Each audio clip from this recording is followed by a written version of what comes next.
aprovados! Sejam bem-vindos ao Mapa da Posse. Sejam bem-vindos à nossa aula sobre poderes administrativos.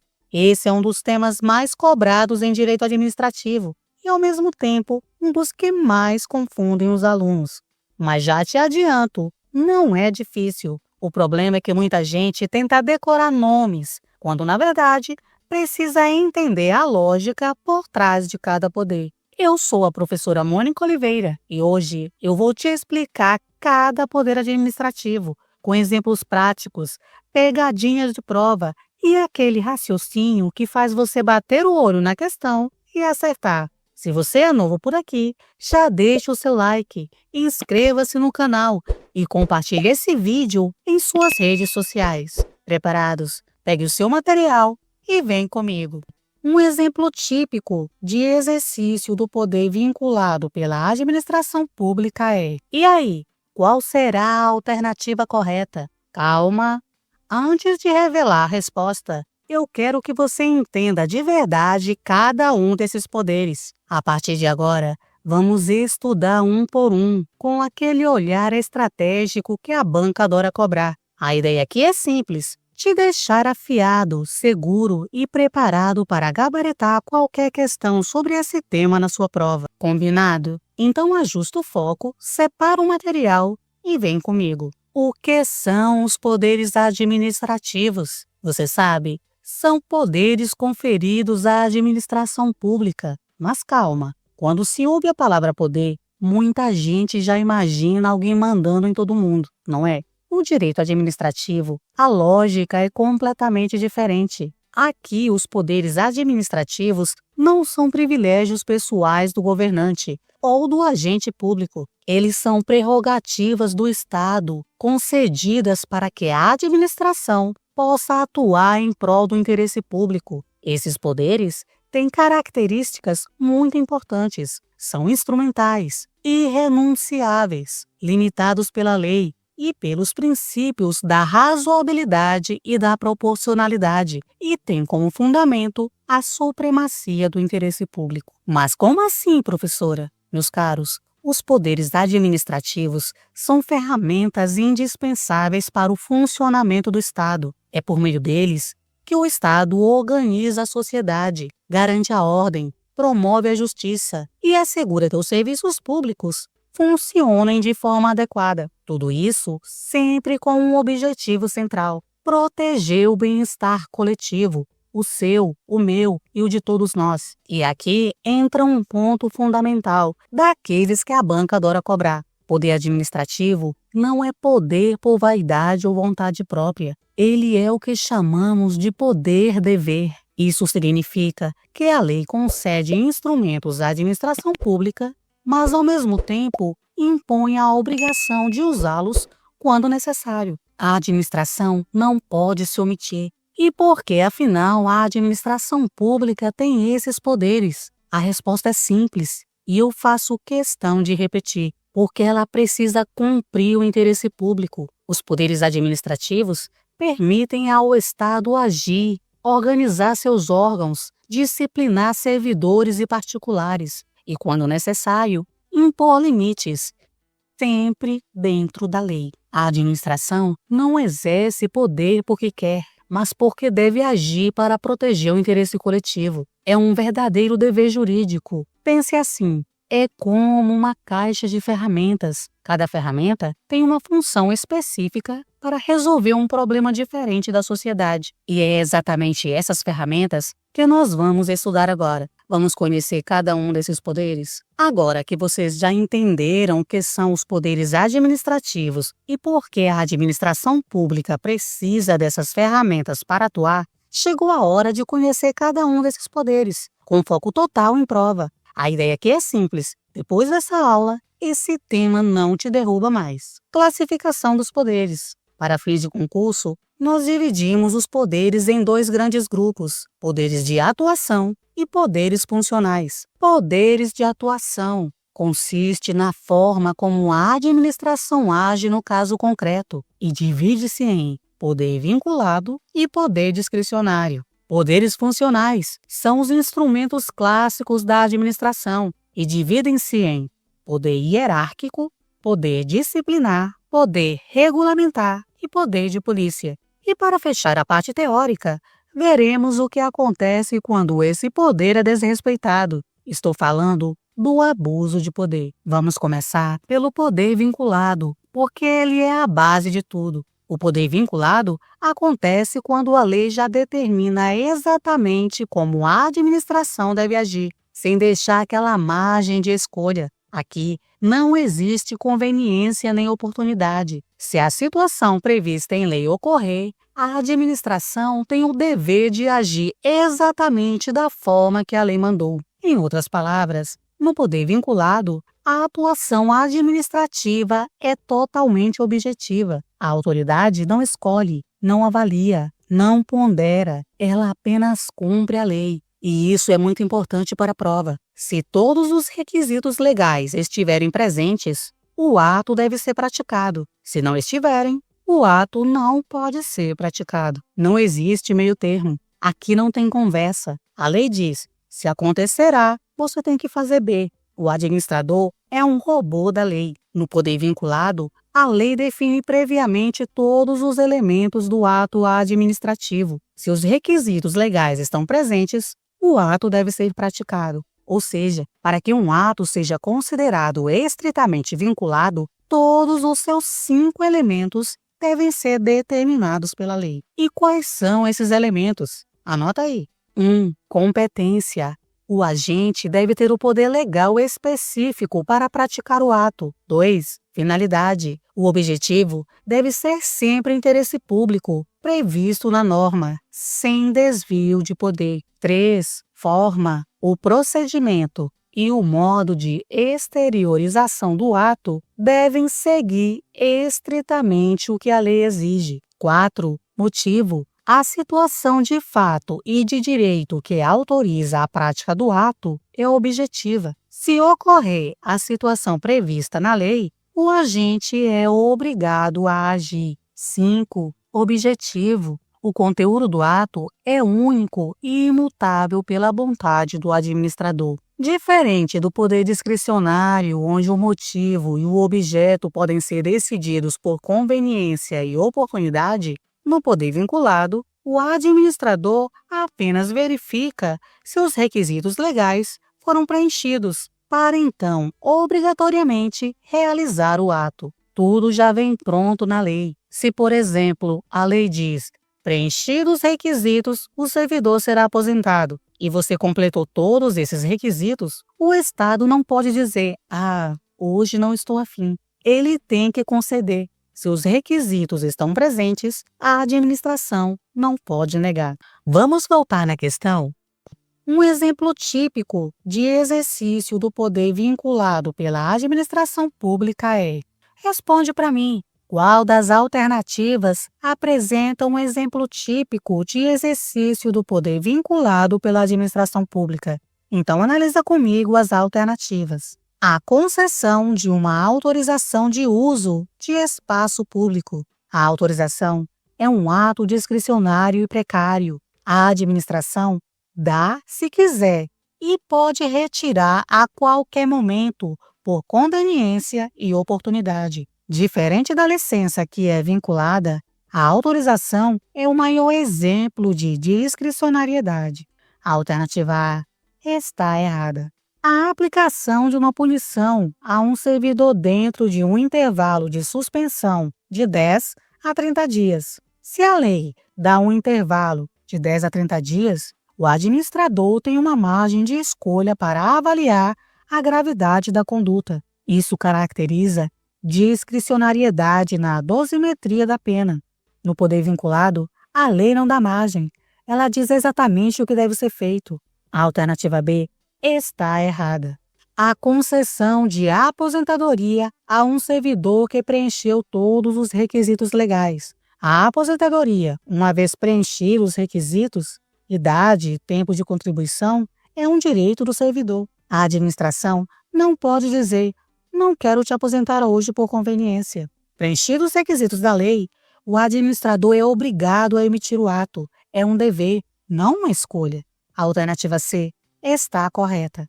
A escolha do local onde será construída uma nova escola municipal.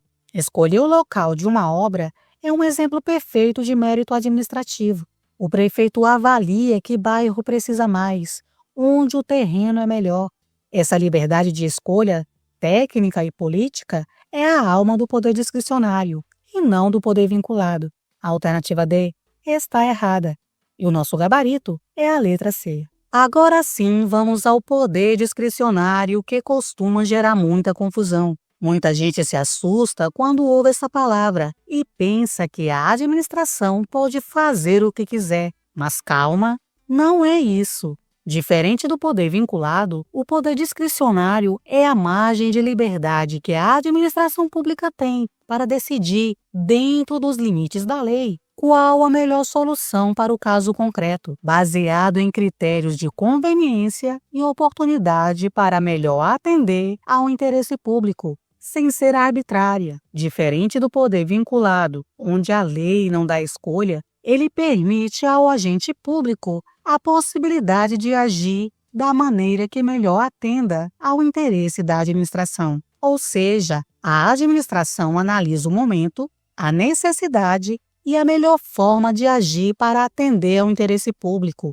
Mas preste atenção nesse ponto, porque ela despenca em prova. Mesmo no poder discricionário, a administração não está acima da lei. Essa liberdade não é absoluta. Mesmo no poder discricionário, a administração continua vinculada à lei e aos princípios administrativos. Se houver abuso, excesso ou desvio de finalidade, o ato pode ser controlado e anulado. Então lembre-se sempre, discricionariedade é liberdade dentro da lei, nunca fora dela. Isso acontece muito no dia a dia. Por exemplo, quando a administração decide quando e como realizar determinada ação administrativa, ou qual medida é mais adequada para atender ao interesse coletivo. Anota também as principais características. Liberdade de escolha. O administrador tem flexibilidade para decidir entre várias condutas possíveis. Limitação legal. Essa liberdade não é ilimitada.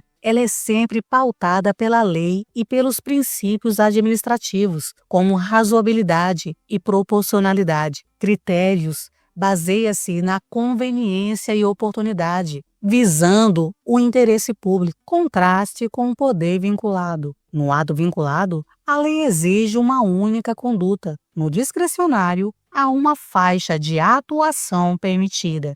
Não é a arbitrariedade. A arbitrariedade é agir sem lei ou fora dela. Discricionariedade é agir dentro da lei, mas com escolha. Resumindo, permite que a administração pública se adapte às complexas realidades e imprevistos do dia a dia, tomando decisões mais eficazes e eficientes para o interesse coletivo, sem cair na rigidez de um sistema totalmente vinculado. Mas nunca esqueça, mesmo no poder discricionário, a administração está sempre presa à lei e aos princípios administrativos. Se houver abuso, desvio de finalidade ou ilegalidade, o ato pode ser controlado e anulado.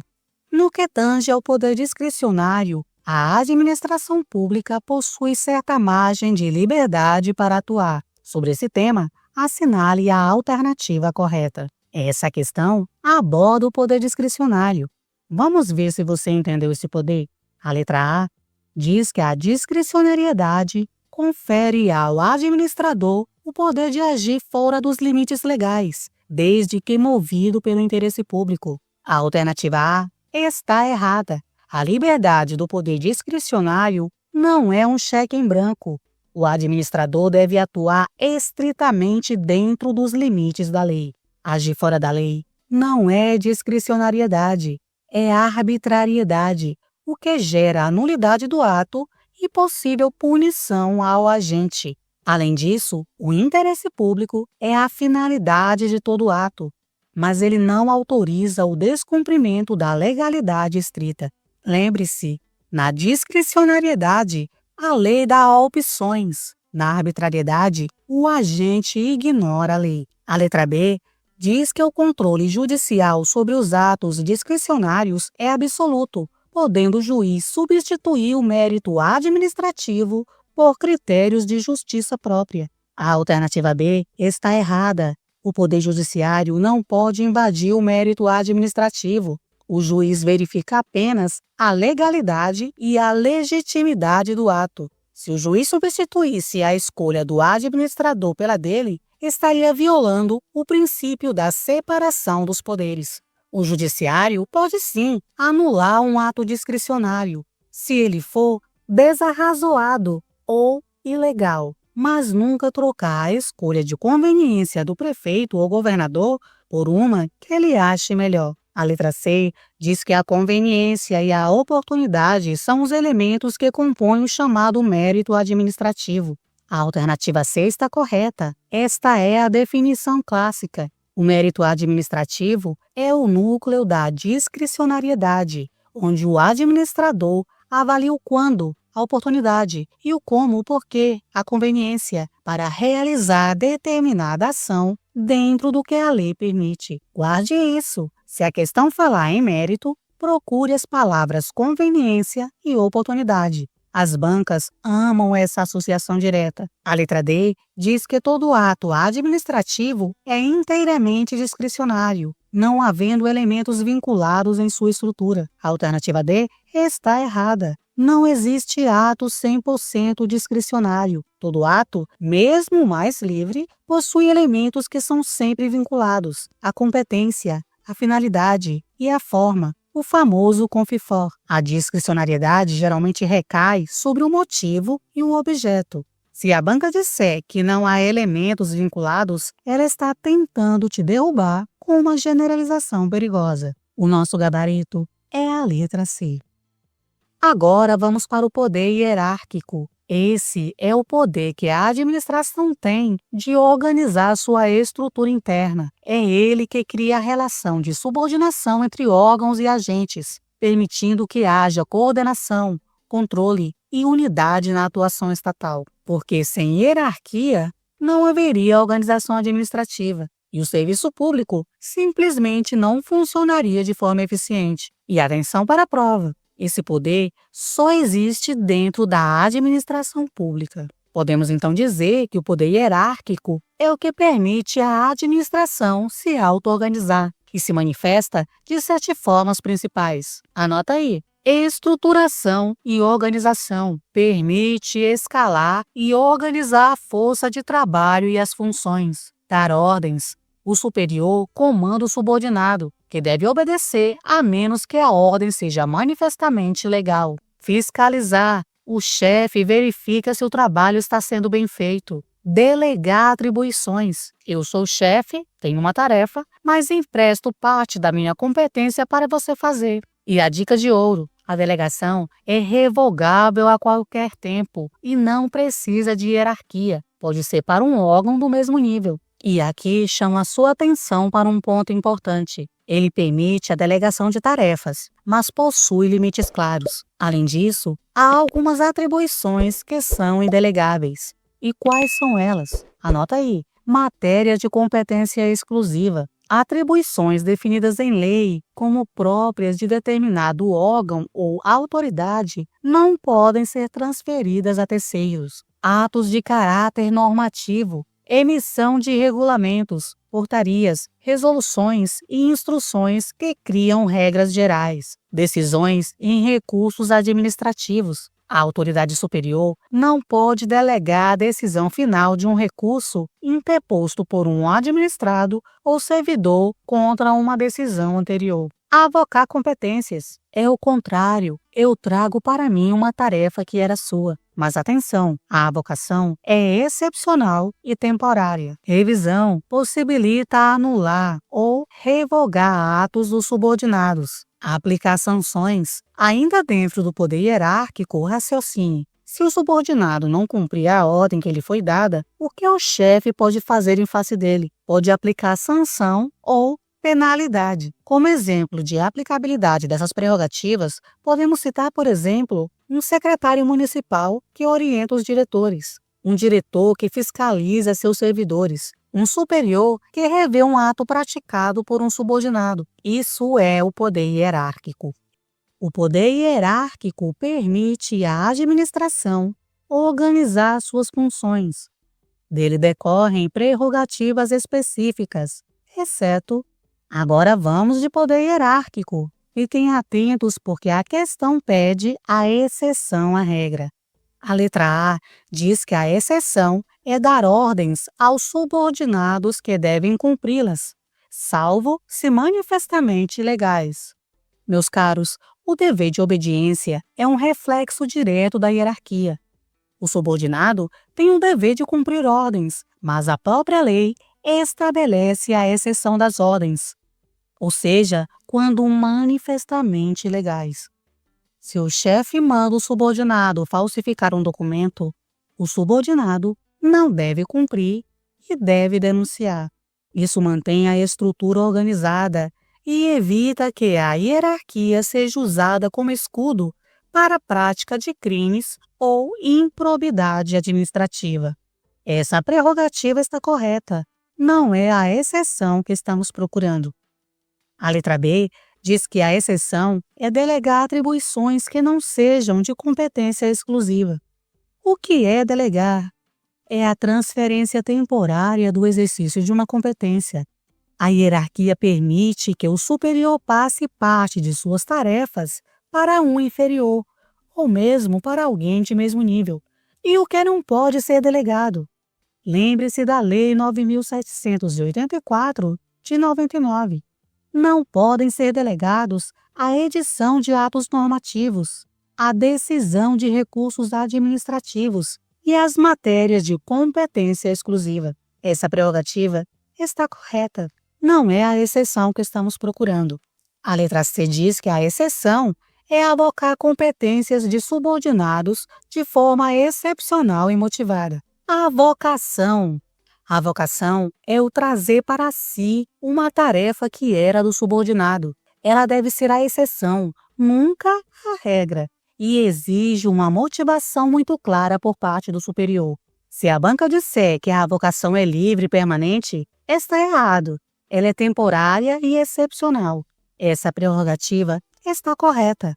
Também não é a exceção que estamos procurando. A letra D diz que a exceção é aplicar sanções a particulares que cometem infrações de trânsito. A alternativa D está incorreta. Atente-se à palavra-chave: aplicar sanções a particulares. Isso quer dizer que aplicar multas de trânsito a particulares é a expressão do poder de polícia e não do poder hierárquico. Lembre-se, a hierarquia existe apenas internamente, entre órgãos e agentes da mesma estrutura. O particular não é subordinado à administração no sentido hierárquico. Não há relação de chefia e subordinação, por exemplo, entre o Detran e o motorista. Essa é a exceção que estamos procurando. O nosso gabarito é a letra D. A possibilidade de um cidadão ou servidor apresentar um recurso para que a autoridade superior revise uma decisão tomada pelo inferior hierárquico é fundamento do letra A, poder de polícia, letra B, poder hierárquico, letra C, poder regulamentar, letra D, poder judiciário. E aí, diante desse caso, que você vai marcar? Qual poder deve ser aplicado aqui? Vamos ver cada um desses poderes. Poder de polícia. O poder de polícia limita liberdades. Embora decisões de polícia possam ser objeto de recurso, o fundamento da existência de uma instância superior para a revisão é a organização estrutural. A polícia foca no objetivo, limitar o particular. A hierarquia foca na estrutura, quem manda e quem revisa. A alternativa A está errada. Poder hierárquico. Da hierarquia decorre a subordinação. Isso garante que o superior tenha o dever de fiscalizar os atos do subordinado, seja de ofício ou mediante provocação.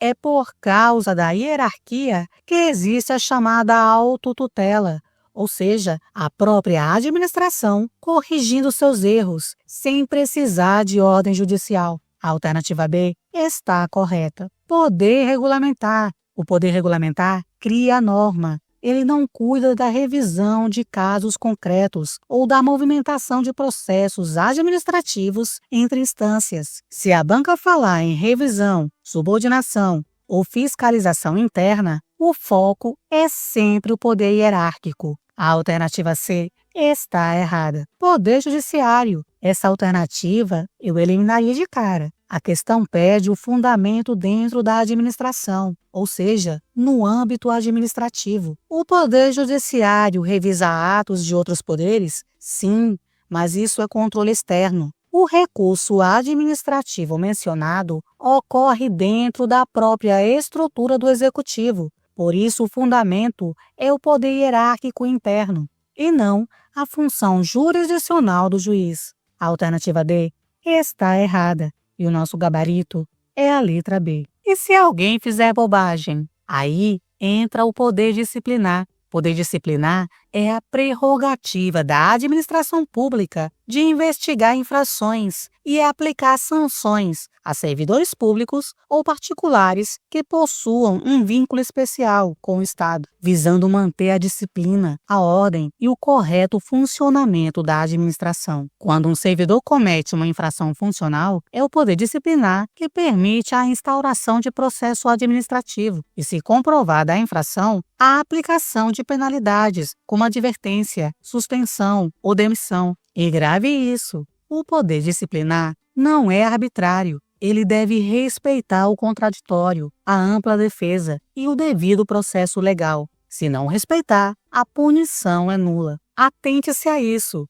O poder disciplinar serve para punir quem tem vínculo jurídico especial com o Estado. Pode ser um servidor que cometeu uma falta funcional, por exemplo. Pode ser uma empresa contratada que atrasou a obra pública. Anote aí as características principais. Âmbito restrito.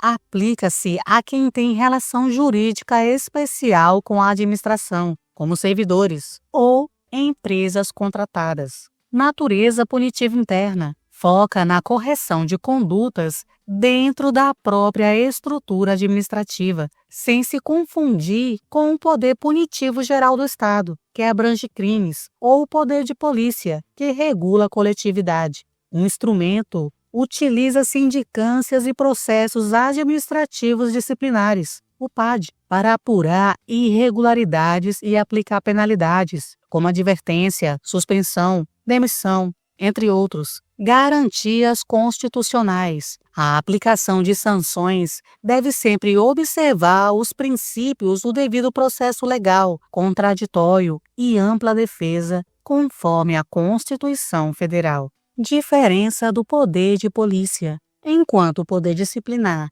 exige um vínculo prévio e especial, o poder de polícia restringe direitos de qualquer cidadão para o interesse coletivo. Quais penalidades o poder disciplinar permite? Anota aí. Aplicar advertência, suspensão, demissão, multas administrativas, sanções contratuais, entre outros. Atente-se a esse ponto importante. O poder disciplinar é, em regra, discricionário na graduação da pena. Por exemplo, decidir se é suspensão de 10 ou 15 dias. Mas a administração é vinculada ao dever de punir se descobrir a infração, é claro, sempre garantindo a ampla defesa e o contraditório através de um PAD, o processo administrativo disciplinar, que eu já mencionei.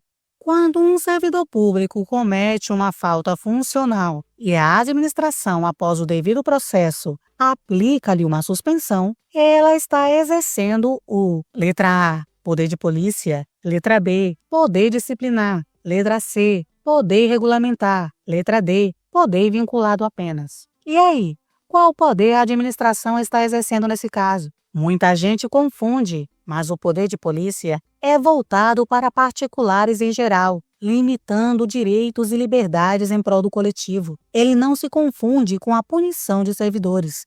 O poder de polícia é externo e geral. A punição de quem tem vínculo com o Estado é específica.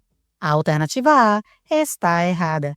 O poder disciplinar é a faculdade de punir as infrações funcionais dos servidores e de todos aqueles sujeitos à disciplina interna da administração, como um servidor público ou uma empresa contratada pelo Estado. O poder disciplinar é uma decorrência do poder hierárquico. A administração só pune porque tem o poder de organizar e fiscalizar seus próprios quadros. A alternativa B está correta. O poder regulamentar, ou normativo, como também é chamado, serve para editar atos gerais e abstratos para explicar a lei ou organizar a administração. Ele não tem natureza punitiva direta contra um indivíduo específico por uma falta cometida. Se a questão fala em punição por falta funcional, esqueça regulamentar e foque no disciplinar. A alternativa C está errada. Embora a aplicação da penalidade seja vinculada, a questão pede qual é o poder que fundamenta a punição. Dizer que é apenas poder vinculado é ignorar a fonte da competência punitiva, que é o poder disciplinar. Além disso, em alguns casos, há certa discricionariedade na escolha da gradação da pena.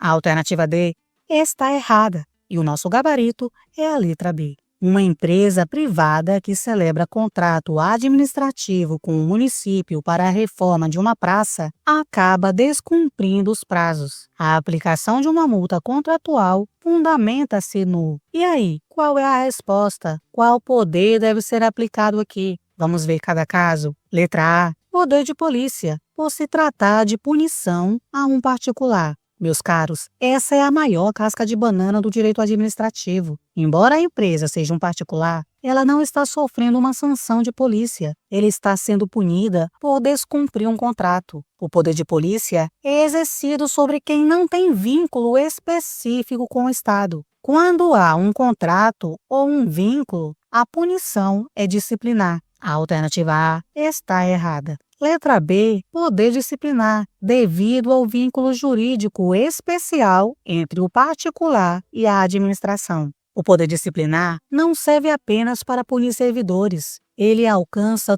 todos aqueles que possuem uma relação jurídica de supremacia especial com o Estado, como concessionárias e empresas contratadas. Guarde esta regra de ouro. Se a punição decorre de um contrato, de uma matrícula escolar ou de um estatuto funcional, o poder é o disciplinar. A alternativa B está correta. A letra C diz que o poder é o hierárquico, pois a empresa passa a ser subordinada ao prefeito. Não existe hierarquia entre a administração e a empresa privada. Existe um vínculo contratual, onde a administração tem prerrogativas, mas a empresa não é órgão do Estado. Hierarquia é um conceito interno de organização entre chefes e subordinados. Um particular contratado nunca será subordinado e hierárquico, mas sim um contratado sujeito à fiscalização. A alternativa C está errada. A letra D diz que o poder é o regulamentar,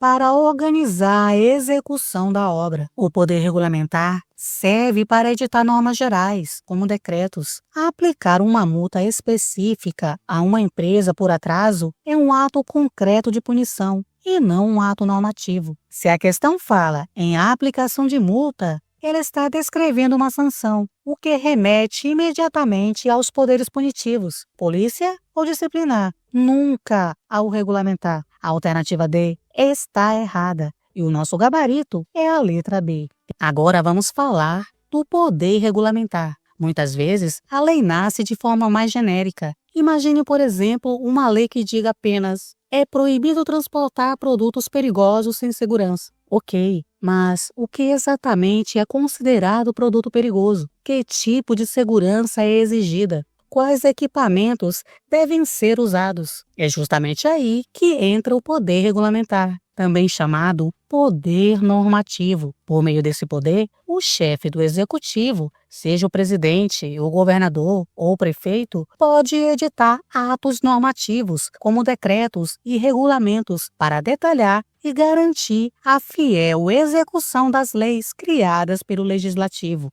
explicando como ela deve ser cumprida na prática. Perceba bem, ele não está criando uma nova regra, mas detalhando aquilo que a lei já determinou. Pense assim: A lei diz o que e o decreto diz o como. Por isso, costuma-se dizer que o chefe do executivo atua como um verdadeiro explicador da lei.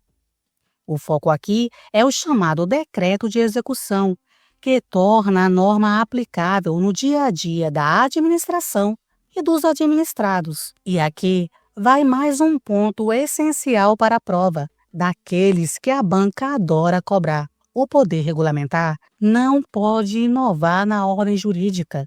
Isso significa que o regulamento não pode criar direitos, deveres ou obrigações que a lei não previu. Se o decreto ultrapassar os limites da lei, ele será ilegal. Então grave isso. Regulamentar não é legislar. A administração não cria lei, apenas detalha procedimentos, regras, técnicas e formas de cumprimento, tornando a lei executável. Se passar disso, já não é mais poder regulamentar, é ilegalidade. Anote também as principais características desse poder. Subordinação à lei. A função regulamentar é, em regra, secundária. Isso significa, como eu já mencionei, que ela não pode inovar na ordem jurídica, ou seja, não pode criar direitos, obrigações, proibições ou sanções que não estejam previamente previstos em lei. Finalidade de fiel execução. A função primordial, que eu também já mencionei, é detalhar, explicar e facilitar a aplicação da lei, detalhando como ela deve ser cumprida. Competência privativa do chefe do Executivo. De acordo com o inciso 4 do artigo 84 da Constituição Federal, é competência privativa do Presidente da República editar decretos e regulamentos. Por simetria, essa competência se estende a governadores e prefeitos. Poder-dever ou dever-poder não é uma faculdade, mas uma obrigação da administração. O chefe do executivo tem o dever de regulamentar a lei quando esta for de eficácia limitada, ou seja, precisar de norma posterior para funcionar. Característica de ato normativo. O resultado do exercício desse poder é um ato administrativo geral, ou seja, aplica-se a todos em situação similar, e abstrato, ou seja, não tem destinatário específico. Natureza política técnica. É exercido por agentes políticos, chefes do executivo, e visa a implementação de políticas públicas. Anota aí essa regra de ouro. O decreto não pode criar obrigações, proibições ou direitos que a lei não previu. Ele é subordinado. E a exceção? Claro, o decreto autônomo. Já ouviu falar? Pois é, a Constituição permite, em casos específicos, a edição de decretos autônomos pelo Presidente da República, que pode inovar na ordem jurídica. E atente-se a esse detalhe, apenas para organizar a administração, sem aumento de despesa, ou extinguir cargos, se estes estiverem vagos. Fora isso, ele só explica a lei existente. O poder regulamentar é exercido pelos chefes do executivo. Sobre ele, é correto afirmar que essa questão aborda o poder regulamentar. E aí, qual é a resposta correta? Vamos analisar as alternativas? A letra A diz que o poder regulamentar permite ao presidente da República criar novos crimes por meio de decreto. A alternativa A está errada. O poder regulamentar é subordinado. No Brasil vigora o princípio da reserva legal para crimes e penas. Só a lei, em sentido estrito e aprovado pelo Legislativo, pode criar crimes. Fiquem atentos, um decreto que criasse um crime seria inconstitucional e nulo de pleno direito, já que invadiria a competência do Congresso Nacional. A letra B diz que o poder regulamentar pode ser exercido para dar fiel execução à lei, não podendo o decreto contrariar ou transbordar os limites da legislação. A alternativa B está correta. Esta é a função precípua do regulamento, detalhar a lei para que ela possa ser aplicada na prática. O decreto regulamentar é secundum legem, ou seja, segundo a lei. Se o decreto inventa uma obrigação que não está na lei, ele é ilegal por excesso de poder regulamentar. Ele deve ser o trilho por onde a lei corre e não um novo caminho. A letra C diz que o poder regulamentar é um poder absoluto, que não se submete ao controle do poder legislativo. A alternativa C está errada. O poder legislativo tem a competência constitucional de sustar os atos normativos do executivo, que exorbitem do poder regulamentar. Isso significa que não existe poder absoluto no Estado de Direito. O sistema de freios e contrapesos garante que o legislativo fiscalize os decretos do executivo. A letra D diz que o poder regulamentar serve para extinguir cargos públicos ocupados por meio de decreto simples, sem necessidade de lei. A alternativa D está errada. Cargos públicos ocupados só podem ser extintos por lei. O decreto autônomo só permite extinguir cargos quando eles estiverem vagos. Essa é uma pegadinha clássica. Se houver alguém no cargo, o presidente precisa mandar um projeto de lei. Se estiver vazio, ele pode extinguir por decreto para economizar ou reorganizar. O nosso gabarito é a letra B. Por fim, chegamos ao poder de polícia. E aqui vai uma pergunta para você. Será que poderíamos viver bem sem regras? Eu acredito que não. E você? Para que todos possam usufruir do bem comum de maneira agradável, são necessárias normas e regras. Esse é o grande objetivo do poder de polícia. Para que possamos conviver bem como sociedade, esse poder permite ao Estado limitar o exercício de direitos individuais em benefício do interesse coletivo. Ele está presente quando a administração impõe restrições, condicionamentos ou sanções para proteger a segurança, a ordem, a saúde, o meio ambiente, o bem-estar social. Exemplos disso são a exigência de alvará de funcionamento, fiscalização sanitária, a aplicação de multas, interdição de estabelecimentos ou restrições ao uso da propriedade. Aqui a lógica é simples e cai muito em prova. O direito individual existe, mas não é absoluto. Ele pode ser limitado sempre que necessário para proteger o interesse da coletividade.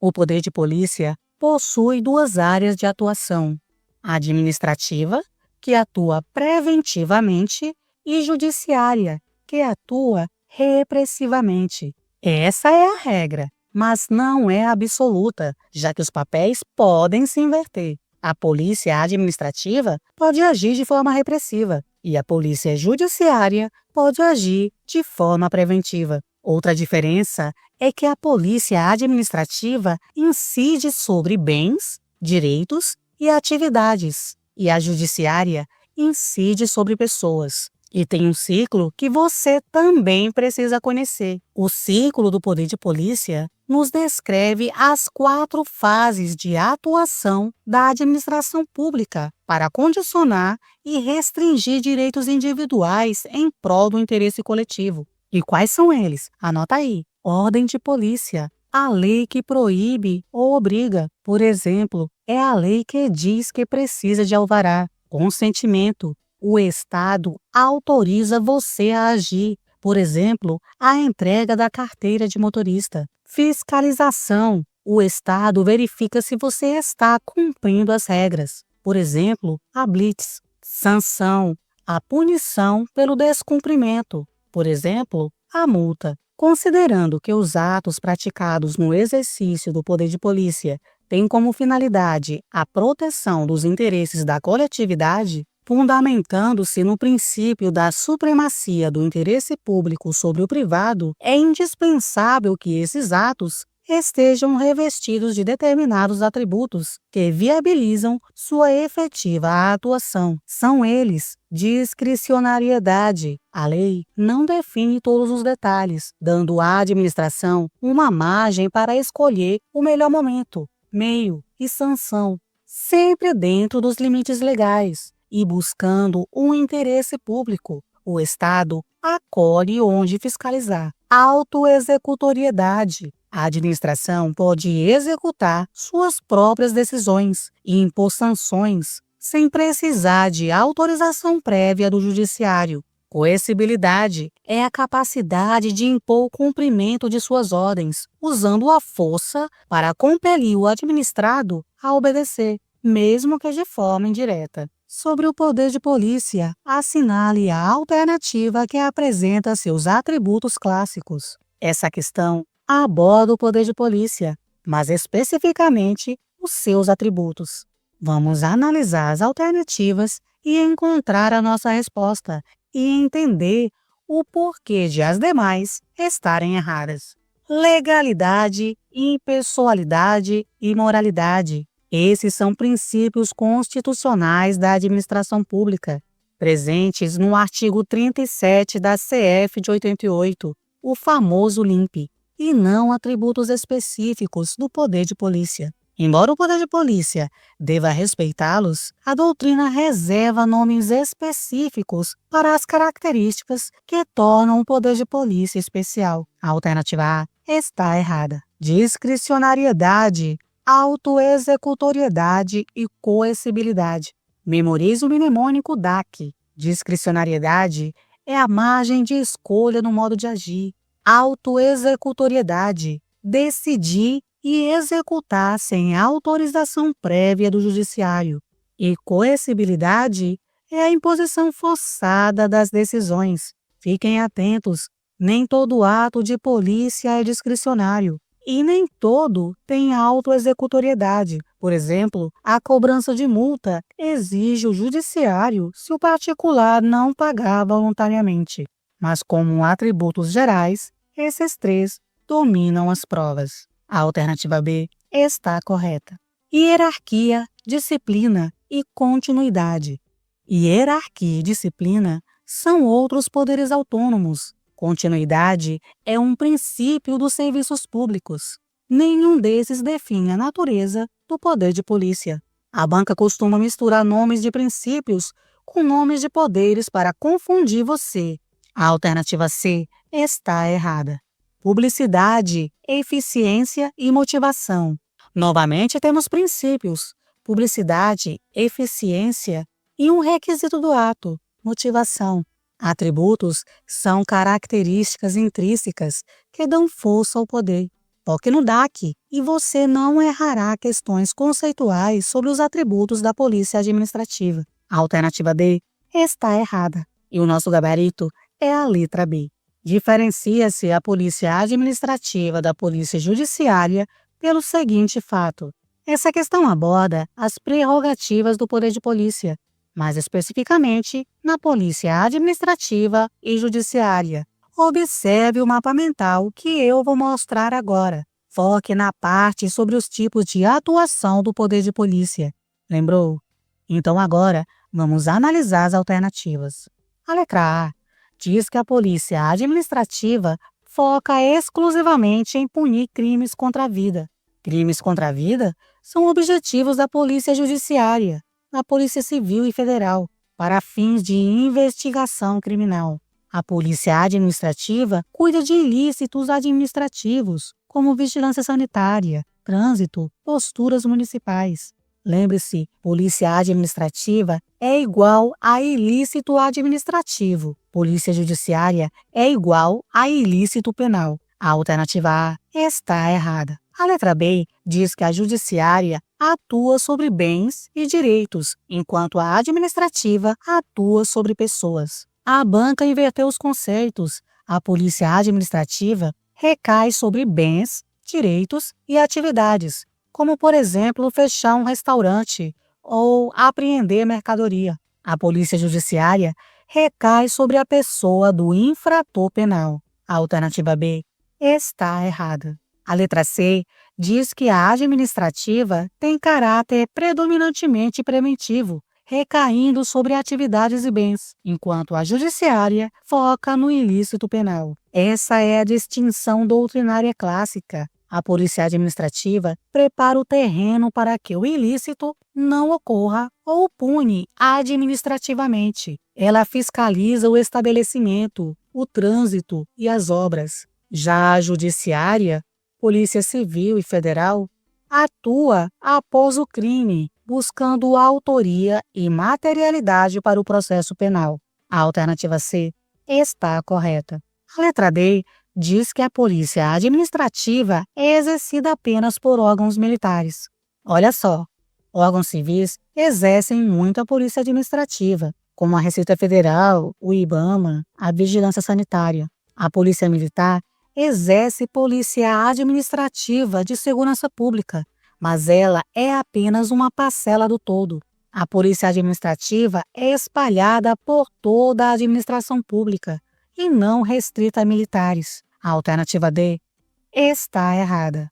E o nosso gabarito é a letra C. Em um município, a Secretaria de Obras precisa agir rapidamente para remover construções irregulares que apresentam um risco à população. Para tanto, o gestor toma algumas medidas com base nos poderes administrativos previstos na legislação. Analise as afirmativas a seguir e assinale a alternativa que apresenta a sequência correta. Essa questão apresenta uma situação prática sobre as prerrogativas de um gestor público. Para ser mais específica, ela quer saber o que esse gestor pode fazer com cada poder administrativo que ele possui. A partir dessa informação, vamos analisar cada afirmativa. A afirmativa 1 diz que o poder hierárquico permite ao gestor determinar funções, atribuir tarefas e supervisionar subordinados para assegurar o cumprimento das normas. Essa afirmativa descreve exatamente o poder hierárquico. É por meio dele que a administração organiza sua estrutura interna, estabelece relações de subordinação e permite que o superior hierárquico dê ordens, distribua funções, fiscalize os atos de seus subordinados.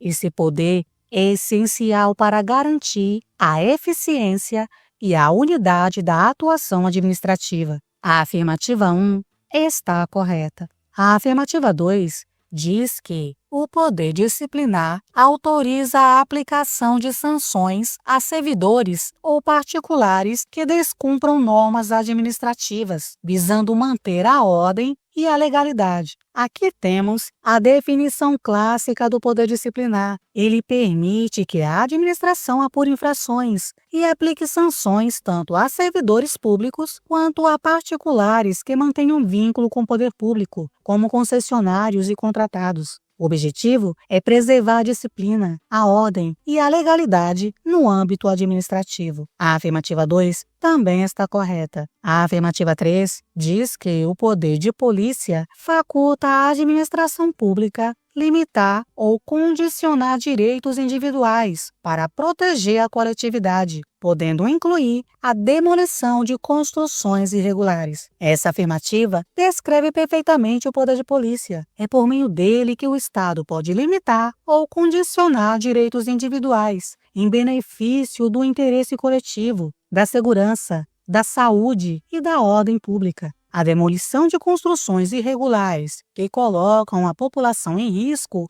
é um exemplo típico de exercício legítimo do poder de polícia.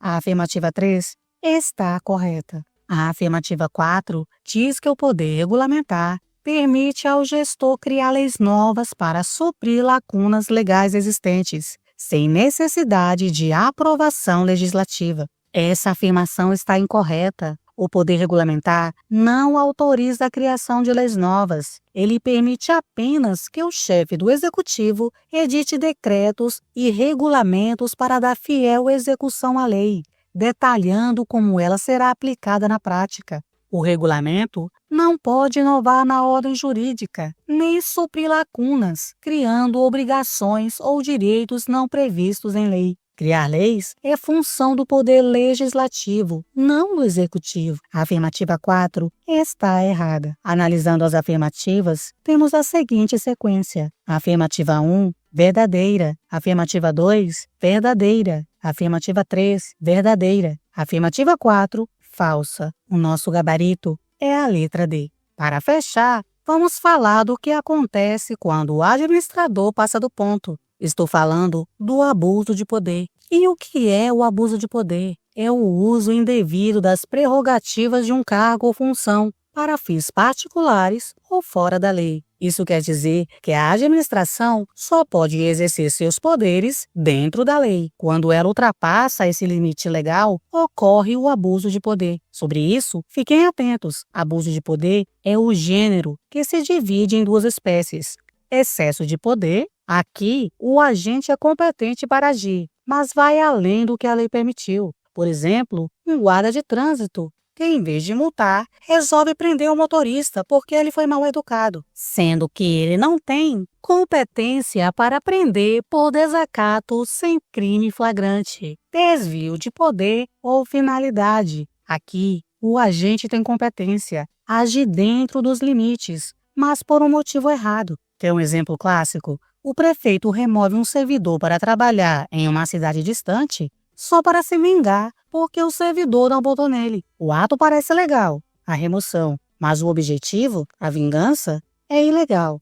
O abuso de poder é um gênero que se divide em duas espécies. Quando um agente atua fora dos limites de sua competência legal, ocorre. Essa questão aborda o abuso de poder, que é o gênero. Dá uma olhadinha no mapa mental, lembrou? Vamos analisar as alternativas. No desvio de finalidade, o agente até tem competência para praticar o ato, mas o faz buscando um fim diverso do interesse público ou do previsto na lei. Por exemplo, remover um servidor só para puni-lo pessoalmente.